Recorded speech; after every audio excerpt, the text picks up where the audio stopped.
രതി sir, ഇപ്പോ പ്രിയദർശിനി ബസ്സിലെ ആണുങ്ങൾക്കും ഫ്രീ ടിക്കറ്റ് എന്നൊരു വാർത്ത വരുന്നുണ്ട്. ഇതിലെ യാഥാർത്ഥ്യം എന്താണ് സാർ? ഉണ്ടോ? ആണുങ്ങൾക്ക് ഫ്രീ ടിക്കറ്റ് ആണ്. ആണോ? ശരിക്കും പറഞ്ഞാൽ സ്ത്രീകൾക്ക് കൊടുക്കുന്ന എന്താണ് സീറോ ടിക്കറ്റ് എന്ന് പറയുന്ന 0 ടിക്കറ്റ് തന്നെയാണ് അവർക്കും കൊടുത്തുകൊണ്ടിരിക്കുന്നത്. ആ, പക്ഷെ ആകെയുള്ള കുഴപ്പമെന്ന് പറഞ്ഞാൽ അവരുടെ കയ്യിൽ നിന്ന് കാശ് മേടിക്കരുത്. പൈസ വാങ്ങണ്ട.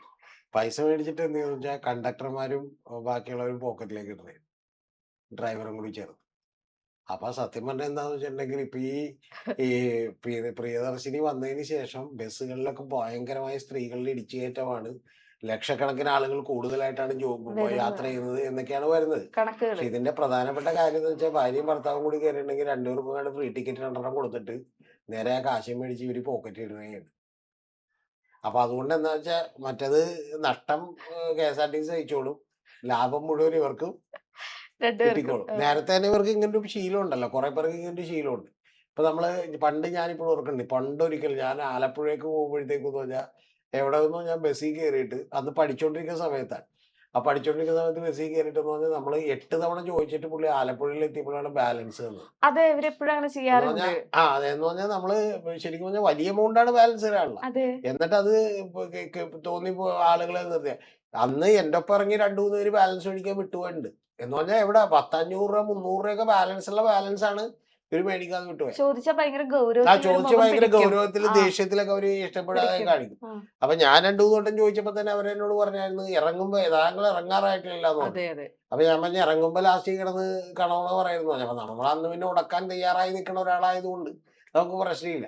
അപ്പൊ നമ്മൾ ഇറങ്ങാൻ നേരത്തെ എന്ന് ചോദിച്ചപ്പോ അയാൾ പറഞ്ഞു, അല്ല ബെല്ലടിക്കുന്നത് ചേഞ്ച് ഇല്ലെന്നൊക്കെ പറഞ്ഞു. ചേഞ്ച് ഉണ്ടായില്ലെന്ന് എനിക്കറിയണ്ട, എനിക്കത് കിട്ടിയിട്ടേ എന്ത് ചെയ്യുള്ളൂ, ഇവിടെ നിന്ന് വണ്ടി എടുക്കാൻ പറ്റുള്ളൂ എന്ന് പറഞ്ഞു. ലാസ്റ്റ് എന്തൊരു കഷ്ടമാണെന്നൊക്കെ പറഞ്ഞ് പുള്ളി എന്ത് ചെയ്തു. എന്നിട്ട് പുള്ളി അതിൽ നിന്ന് 10 രൂപ ലാസ്റ്റ് 8 രൂപ 7 രൂപ വലിക്കാൻ നോക്കി. ഞാൻ പറഞ്ഞു പറ്റില്ലെന്ന് പറഞ്ഞു, എനിക്ക് 1 രൂപ ഇല്ലാതെ തന്നെ എന്ന് പറഞ്ഞു.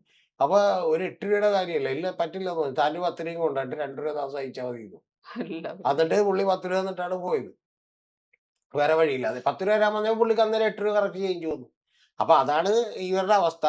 ഇപ്പൊ ഞാൻ പറഞ്ഞത് എല്ലാവരും ഒന്നും ചെയ്യൂല കേട്ടാ. കുറെ പേര് ഇതിൽ കണ്ടക്ടറായിട്ട് ജോലി കയറിയിരിക്കുന്ന ആളുകളൊക്കെ നല്ല വിദ്യാഭ്യാസമുള്ള ആളുകളാണ്, ഡിഗ്രി കഴിഞ്ഞിട്ടുള്ള ആളുകളൊക്കെയാണ് KSRTC കണ്ടക്ടറായിട്ട് കയറുന്നത്.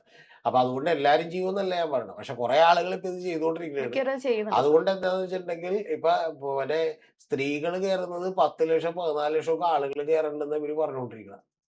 ബാക്കി ഇതിൽ കളക്ഷനേ ഇല്ല. അപ്പൊ കളക്ഷൻ ഇല്ലാത്തതെന്ന് പറഞ്ഞാൽ ഇത്രയും പേര് കയറി, അപ്പൊ ഇത്രയും കാശ് ഗവൺമെന്റ് നിങ്ങളുടെ തന്നേക്കെന്ന് പറയുമ്പോൾ KSRTCക്ക് നഷ്ടമില്ല, പ്ലസ് ആർക്കും നഷ്ടമില്ല, പ്ലസ് ഇവർക്ക് ഒരു വട്ടച്ചിലുള്ള കാശ് സുഖമായിട്ട് കിട്ടുകയും ചെയ്യും. ഇപ്പൊ ഇതിന്റെ പ്രശ്നം എന്താണെന്ന് വെച്ചാൽ പെർ ഡേ ഒരു 1000 2000 രൂപയൊക്കെ അല്ലെങ്കിൽ 5000 രൂപയൊക്കെ ചിലപ്പോൾ ഇങ്ങനെ കിട്ടും. ഇങ്ങനെ കിട്ടിക്കഴിയുമ്പോൾ അത് കണ്ടക്ടറും ഡ്രൈവറും കൂടി എടുക്കണമെന്നുണ്ടെങ്കിൽ നാളെ മുതൽ എനിക്ക് വേണ്ടി അവർ സ്വന്തമായിട്ട് ചിലപ്പോൾ ബസ് എടുത്ത് ഓടിച്ചളയോണ്ട് മറ്റേ തിരക്കേറിയ റൂട്ടിൽ കൂടി ബസ് പോകാൻ വിചാരിച്ചോളെ. അപ്പൊ അതാണ് ഇതിന്റെ ഒരു കാര്യം. ഇനി രണ്ടാമത്തത്, അപ്പൊ ഇത് പിടിക്കാൻ വേണ്ടിട്ട് ഇപ്പൊ മറ്റേ നമ്മുടെ KSRTC വിചാരിച്ചേക്കണത് ഇതിലെ ചെക്കിങ്ങുകൾ കുറെ കൂടി കൃത്യമാക്കാൻ വേണ്ടി ചെക്കിംഗ് ഒന്നും നടക്കിയൊന്നുമില്ല. CCTVയിലൊക്കെ വെച്ചിട്ട് എങ്ങനെ ഇത് കാണാമെന്ന്, CCTV ഒന്നും ഇല്ല ഇതിനകത്ത്, അത് വേറെ കാര്യം. രണ്ടാമത്തത് ഇതിനകത്തുള്ള എങ്ങനെയാന്ന് വെച്ചിട്ടുണ്ടെങ്കിൽ ഇതില് ഈ കണ്ടക്ടർമാര് തന്നെ മൂത്ത് കഴിയുമ്പോഴത്തേക്കൊന്ന് ചെക്കിംഗ് ഇൻസ്പെക്ടർമാരാവും. അപ്പൊ ചെക്കിംഗ് ഇൻസ്പെക്ടർമാരെ ഇടക്ക് വേദി കയറും മൂത്ത് കഴിയുമ്പോ. അപ്പൊ ഇപ്പൊ അവിടെ നിന്ന് എങ്ങനെയാന്ന് വെച്ചാൽ തിരുവനന്തപുരത്ത് നിന്ന് എറണാകുളത്തേക്ക് വരുമ്പോഴാന്ന് വെച്ചോ. അപ്പൊ ചെക്കിംഗ് ഇൻസ്പെക്ടർമാരെ ഇടക്ക് വെച്ച് കൊല്ലത്തെ എവിടെയെങ്കിലും വെച്ച് ഒരു ചെക്കിംഗ് ഇൻസ്പെക്ടർ കയറിയിട്ട് നമ്മുടെ കയ്യിൽ 10 പേരുടെ കയ്യിലുള്ള ടിക്കറ്റ് ഒന്ന് എവിടെ ഇറങ്ങേണ്ടത് എന്നൊക്കെ എന്ത് ചെയ്യും, പരിശോധിക്കും. മനസ്സിലായി? അപ്പൊ ആ പരിശോധിച്ച് ശരിക്കും പറഞ്ഞാൽ ഇതുപോലെയുള്ള പരിശോധന ആ ചെക്കിംഗ് ഇൻസ്പെക്ടർമാരുടെ നമ്പർ കൂട്ടും, അവരെ കൊണ്ട് കൂടുതലായിട്ട് ആളുകളുടെ കാര്യത്തിൽ ചെക്ക് ചെയ്യിപ്പിക്കുമെന്നാണ് കേൾക്കുന്നത്. ഇതൊക്കെ കേൾക്കുമ്പോ പോലും ഇത് ഈ ഓർഡിനറി ബസ്സുകളിലാണ്, അല്ലാതെ പിന്നെ തിരുവനന്തപുരത്ത് നിന്ന് എറണാകുളം വരെയോ തൃശ്ശൂർ വരെയൊക്കെ യാത്ര ചെയ്യുന്ന ബസ്സിലാണെങ്കിൽ ചെക്കിംഗ് ഇൻസ്പെക്ടർ കയറാം. അല്ലാതെ ഇവിടെ നിന്ന് ഇപ്പൊ കലൂരിന്ന് കച്ചേരിപ്പടി വരെ ഇറങ്ങുന്നതിനൊക്കെ എവിടെ ചെക്കിംഗ് ഇൻസ്പെക്ടർ ഇടക്ക് വെച്ച് വണ്ടി നിർത്തിയിട്ട് എന്ത് ചെയ്യും, അല്ലെങ്കിൽ മറ്റേ സൂപ്പർമാനെ പോലെ മോളിൽ നിന്ന് ചാടി വീണ് ഇറങ്ങും. എന്താണ് ഇവരിപ്പോ ഇത് നടക്കണ കാര്യമല്ല ഇത്. ഒന്ന് ഇങ്ങനെ ഒരു പ്രതിസന്ധി നിൽക്കുമ്പോ അകലറിയേണ്ടത് അടുത്തൊരു സംഭവം കൂടിയുണ്ട്. ഏതാണ്ട് 5500 ബസ്സുകളാണ് ഇപ്പൊ ഉള്ളത് KSRTC. അതിലേതാണ്ട് 3000-3500 ബസ്സുകളുടെയും മറ്റേ ഫിറ്റ്നസ് ഒക്കെ കഴിഞ്ഞ് അതൊക്കെ പുതുക്കി ഓടിക്കൊണ്ടിരിക്കണേ. മനസ്സിലായി? ഇതിനൊന്നും ഇൻഷുറൻസ് ഇല്ല, ബാക്കിയുള്ള തലവേദന ഇല്ല. കാര്യങ്ങളൊന്നുമില്ല. അപ്പൊ ഇനി ഫിറ്റ്നസ് സർട്ടിഫിക്കറ്റ് ഒക്കെ എന്ന് പറഞ്ഞാൽ ഇവരായതുകൊണ്ട്, കാരണം ഒരേ വെഹിക്കിൾ ഡിപ്പാർട്ട്മെന്റ് ആണല്ലോ. മോട്ടോർ വെഹിക്കിൾ ഡിപ്പാർട്ട്മെന്റ് ആണ് ഫിറ്റ്നസ് ചെക്ക് ചെയ്യണത്. അപ്പൊ മോട്ടോർ വെഹിക്കിൾ ഡിപ്പാർട്ട്മെന്റിന്റെ മന്ത്രിയും ഈ KSRTCയുടെ മന്ത്രിയും ഒരാൾ തന്നെയാണല്ലോ. അപ്പൊ പിന്നെ മറ്റേ സ്വന്തം ബസ്സിന് ഫിറ്റ്നസ് ഇല്ലെന്ന് പറഞ്ഞ് കൊടുക്കാതിരിക്കാൻ പറ്റും. അപ്പൊ അങ്ങനെ കൊടുത്ത് ഇപ്പൊ മേടിച്ചോണ്ടിരിക്കുകയാണ്. ഇപ്പൊ പറയുന്നത് ഒരു 1000, 1500 ബസ്സെങ്കിലും പുതിയതായിട്ട് മേടിക്കണം. അതിന് ഏതാണ്ട് ഒരു 1100 കോടി രൂപ വിദേശ ബാങ്കുകളിൽ നിന്ന് ലോൺ എടുക്കാനായിട്ട്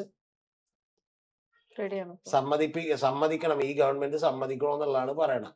അപ്പൊ അങ്ങനെ ലോൺ എടുത്ത് കിട്ടിയാൽ MDക്കും അതുപോലെ തന്നെ ബാക്കിയുള്ള ആളുകൾക്കൊക്കെ ഒരു ചെറിയ ചാകരയായിരിക്കുള്ളൂ. അവരുടെ വീട്ടിലേക്ക് ചിലപ്പോൾ 3-4 കാറൊക്കെ ഫ്രീ ആയിട്ട് കിട്ടാനുള്ള ചാൻസ് ഉണ്ട്. 1000 അല്ല, സീരിയസ്ലി പറഞ്ഞ 1000 ബസ്സൊക്കെ മേടിക്കണമെന്നുണ്ടെങ്കിൽ നമ്മുടെ വേണമെങ്കിൽ ഒരു 10 ബസ് ഒരു ഫ്രീ ആയിട്ട്, 25 ബസ്സൊക്കെ ഫ്രീ ആയിട്ട് തരും. പണ്ട് അങ്ങനെയൊക്കെ തന്നെയാണ്. പണ്ട് നമ്മുടെ ബാലകൃഷ്ണപിള്ളയൊക്കെ ഇരിക്കുന്ന സമയത്ത് ചില ബസ് സർവീസുകൾ തുടങ്ങിയിട്ടുള്ള അങ്ങനെയാണ്.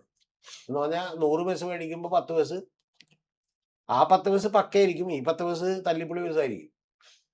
മനസ്സിലായി? ഇപ്പൊ എനിക്കറിയാവുന്ന ഒരു പുള്ളിയുണ്ട്. പുള്ളി എന്ന് പറഞ്ഞിട്ടുണ്ടെങ്കിൽ മറ്റേ ഭാരത് ബെൻസിന്റെ വലിയ വണ്ടി 5 എണ്ണം എടുത്തു. പുള്ളി ഒറ്റയടിക്ക് എടുത്തു, ലോറി. ആ ലോറി എടുത്തപ്പോഴേക്കും പുള്ളിക്ക് ഒരു ബെൻസാണ് കമ്പനി കൊടുത്തത്. കാരണം അത്രയും ലാഭം അവർക്കുണ്ട്. അപ്പൊ ആ ലാഭം ഉള്ളത് കൊണ്ടിട്ടാണ് അവർ കൊടുക്കണം. അപ്പൊ അതുപോലെ ഇവർക്കിപ്പോ വലിയ വരുമാനവും വലിയ ലാഭമൊക്കെ കിട്ടും. നമ്മുടെ മന്ത്രിയായിട്ടുള്ള CP ജോൺ ഇത് മേടിക്കും എന്നുള്ളൊരു വിശ്വാസം എനിക്കില്ല. അദ്ദേഹം ഇരിക്കുന്നതാണ് ആകെയുള്ള സമാധാനം എന്ന് പറയുന്നത്. കാരണം അദ്ദേഹം ആയതുകൊണ്ട്, ഇപ്പൊ ജോണേട്ടൻ ആയതുകൊണ്ട്, ജോണേട്ടൻ എന്താണെങ്കിലും അഴിമതി അറിഞ്ഞിട്ട് കൊണ്ട് കൂട്ടു നിൽക്കും എന്നൊന്നും നമ്മൾ വിചാരിക്കുക വയ്യ. പക്ഷെ അവിടെ എന്താണെങ്കിലും അഴിമതി നടക്കൂട്ടെ, അക്കാര്യത്തിൽ സംശയമില്ല. അതിപ്പോ ആരിരുന്നാലും, നാളെ ദൈവം തന്നെ വന്നിരുന്നാൽ പോലും അവിടെ അഴിമതി നടക്കും. അവിടെ ഇനിയിപ്പോ രാമൻ വന്നിരുന്നാലും, യേശു ക്രിസ്തു വന്നിരുന്നാലും, അള്ളാഹു വന്നിരുന്നാലും അവിടെ അഴിമതി നടക്കും. അവിടെ അഴിമതി നടക്കാതിരിക്കില്ല. കാരണം അഴിമതി എന്ന് പറയുന്നത് അവരൊരു കുലത്തൊഴിലാക്കി വികസിപ്പിച്ചെടുത്ത ആളുകളാണ്. ഞാൻ പണ്ടവിടെ KSRTCയുടെ ഒരു ഡിപ്പോയിൽ ചെന്നപ്പോ ഒരാൾ എന്നോട് പറഞ്ഞത് 8 കൊല്ലത്തേക്കുള്ള ഹോൺ മേടിച്ചിട്ട് എങ്ങനെയാണ് കമ്മീഷൻ കിട്ടുന്നുണ്ട്. 8 കൊല്ലത്തേക്കുള്ള ഹോണേ ഇന്ന് വല്ല കിട്ടാതിരിക്കണത് ആദ്യമൊക്കെയാണ്. ആ ഹോൺ മേടിച്ചിട്ടാണ്. 2 ഹോൺ ഇങ്ങനെ കൂട്ടിയിട്ടേക്കണ ഇങ്ങനെ. അതൊക്കെ വെറുതെ വേസ്റ്റായി കളയണേണ്. അപ്പൊ എന്താ 8 കൊല്ലത്തേക്ക് ഇത്രയും വരാനുള്ള ഹോൺ അങ്ങനെ ഒറ്റടിക്ക് മേടിക്കാന്ന് പറഞ്ഞാൽ 50 കോടി, 5 കോടിയുടെ 20 കോടിയുടെ സാധനമാണെങ്കിൽ നമുക്ക് എന്ത് കിട്ടും? നമുക്കൊരു 2 കോടിയോ 3 കോടിയോ കിട്ടും. കിട്ടിയാൽ കഴിക്കുമോ? അപ്പൊ അതേപോലെയുള്ള പരിപാടികളാണ്. ഇപ്പൊ എന്താണെങ്കിലും അത് പാവപ്പെട്ട നേരത്തെ ഈ തൊഴിലാളികൾ, ഏറ്റവും താഴേക്കിടയിലുള്ള തൊഴിലാളികൾ ചെയ്യാറില്ലായിരുന്നു. ഇപ്പൊ എനിക്ക് തോന്നുന്ന കണ്ടക്ടർക്കും അതുപോലെ തന്നെ ഡ്രൈവർക്കും ഒക്കെ കൂടി ചെറിയൊരു സന്തോഷം വരുന്ന കാര്യമാണ്. കാരണം അവർക്ക് കൂടി ചെയ്യാൻ പറ്റുന്ന ഒരു ലെവലിലേക്ക് ഈ കാര്യം മാറി. കാരണം എന്ന് വെച്ചിട്ടുണ്ടെങ്കിൽ ഇപ്പൊ 0 ടിക്കറ്റ് എന്ന് പറഞ്ഞാൽ 0 ടിക്കറ്റ് നേരെ സ്ത്രീകൾക്ക് കൊടുക്കുന്നതിന് പകരം പുരുഷന്മാർക്ക് കൊടുക്കാൻ കാശ് മേടിച്ച് എന്ത് ചെയ്യാം? പിന്നെ ആളുകളെ സംബന്ധിച്ചോളം ഇനിയിപ്പോ ടിക്കറ്റ് കിട്ടിയോ ഇല്ല എന്നുള്ളതൊന്നും പ്രശ്നമല്ലല്ലോ. നമുക്ക് അവിടെ എത്തി ഇറങ്ങി പോയാൽ പോരെ. നമ്മള് കാശ് കൊടുത്തു, നമുക്ക് ടിക്കറ്റ് കിട്ടി. മിക്കവാറും ആളുകൾ ടിക്കറ്റ് പോലും നോക്കൂല. പിന്നെ ഈ നമ്മളിവിടെയൊക്കെ ടിക്കറ്റ് ഉള്ളത്, അതിലൊക്കെ പോയിട്ടുണ്ടോന്ന് അറിയില്ല. ഈ പാലക്കാടേക്ക് സഞ്ചരിച്ചിട്ടുണ്ടോ? പാലക്കാടേക്കൊക്കെ നമ്മൾ ബസ്സിന് സഞ്ചരിച്ചിട്ടുണ്ടെങ്കിൽ ടിക്കറ്റ് ഇല്ല. അവിടെ ടിക്കറ്റ് ഇല്ല. അതുപോലെ കാശ് കൊടുത്ത് പോക്കറ്റ് ഇടുക, ഇറങ്ങി പോയിക്കോ, അത്രേ ഉള്ളു. അല്ലാതെ അവിടെയൊന്നും ടിക്കറ്റ് വേണത് ഇതൊക്കെ ടിക്കറ്റൊക്കെ അടിച്ച് ചെയ്യുന്ന സമയങ്ങളുടെ ആവശ്യമില്ലെന്ന് അവർക്ക് മനസ്സിലായതുകൊണ്ട് ഇപ്പൊ മണ്ണാർക്കാട്, പാലക്കാട് അല്ലെങ്കിൽ അത് അത്തരം ഏരിയകളിലൊക്കെ തന്നെ ഇല്ലെന്നേ. ഇത് ഈ കുറച്ച് നാളുകൾക്ക് മുമ്പ് വരെ പോലും ടിക്കറ്റ് ഇല്ല അവിടെ. കാരണം എന്ന് വെച്ചാൽ അവിടെ പ്രൈവറ്റ് ബസ് സർവീസ് ആണ്. അവന് വേണമെന്നുണ്ടെങ്കിൽ മുതലാളി വിചാരിച്ചിട്ട് വേണമെന്നോ വേണ്ടെന്ന് വിചാരിച്ച് അടിക്കേണ്ട ആവശ്യമില്ലല്ലോ. അപ്പൊ അങ്ങനെ അടിക്കണ്ട എന്ന് വിചാരിച്ചാൽ മതി. അപ്പൊ സത്യത്തിൽ ഇപ്പൊ ഇത് കുറച്ച് സ്ഥലങ്ങളിൽ തുടങ്ങിയിട്ടുള്ളൂ ഈ KSRTCയിൽ. ഇനി ബാക്കിയുള്ളവർക്ക് കൂടി ഇപ്പൊ ഈ ബുദ്ധി ഞാൻ ഉപദേശിക്കുന്നത് കേട്ടിട്ട് അവരും കൂടി നാളെ മുതൽ ചെയ്യാൻ തുടങ്ങിയിട്ടുണ്ടെങ്കിൽ അവർക്ക് കൂടുതൽ സമ്പന്നരാവട്ടെ എന്ന് മാത്രമേ നമുക്ക് എന്ത് ചെയ്യാനുള്ളൂ, ആശംസിക്കാറുള്ളൂ. അപ്പൊ ഇനി ഈ ഗവൺമെന്റ് ഇപ്പൊ ഈ 10,000 കോടി രൂപ ഇനി വിദേശ ബാങ്കുകളിൽ നിന്ന് ലോൺ എടുത്ത് ബസ് വാങ്ങാൻ തീരുമാനിക്കുന്നു. ബസ് വാങ്ങിച്ചിട്ട് ഇനി അത് എങ്ങനെയല്ല തിരിച്ചടക്കും നമുക്കറിയാൻ പാടില്ല.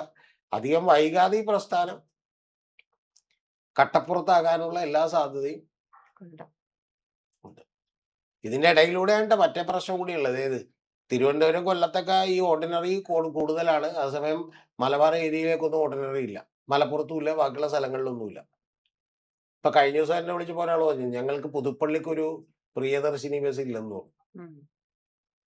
അപ്പൊ ഞാൻ ചോദിച്ചു കുഴപ്പമില്ല ബസ്സില്ലെന്നല്ലേ ഉള്ളു റോഡുണ്ടല്ലോ എന്ന് ചോദിച്ചാ റോഡുണ്ട് അപ്പൊ അതെങ്കിലും നല്ലത് ഇത് പറഞ്ഞു. അപ്പൊ അതുകൊണ്ട് ഇത്രയും സംഭവങ്ങളാണ് ഇവിടെ നടന്നുകൊണ്ടിരിക്കുന്നത്. ഇതൊക്കെ പിന്നെ ഒരു തമാശയാണ്. ഇതൊക്കെ നടപ്പാക്കുമ്പോൾ തന്നെ ഇത് ആലോചിക്കേണ്ടതാണ്. ഇത് എങ്ങനെ തടയാൻ പറ്റും, ആവറേജ് എത്രത്തോളം ഇത് കൊടുക്കാൻ പറ്റും, എന്താണ് ഇത് ചെയ്യേണ്ടത് എന്നുള്ളതൊക്കെ ആലോചിക്കേണ്ടതാണ്. തുടങ്ങിയപ്പോൾ തന്നെ ചില നമ്പറുകളൊക്കെ കാണിച്ചായിരുന്നു. കാരണം ഒറ്റടിക്ക് കൊണ്ടൊന്ന് സിറ്റി ഫാസ്റ്റ് എന്ന് പറഞ്ഞ സ്റ്റിക്കർ ഒട്ടി ചോദിച്ചായിരുന്നു എല്ലാ ഓർഡിനറിയുടെ പുറത്ത്. അപ്പൊ തന്നെ അത് ഓർഡിനറി അല്ലാതായി മാറി. ഇനി ബാക്കിയുള്ള ഓർഡിനറികളുടെ പുറത്താണ് ഇതുപോലെ എന്ത് എക്സ്ട്രാ ഓർഡിനറി ആയിട്ടുള്ള ചില നീക്കങ്ങൾ കണ്ടക്ടർമാർ നടത്തിയിട്ടുള്ളത്.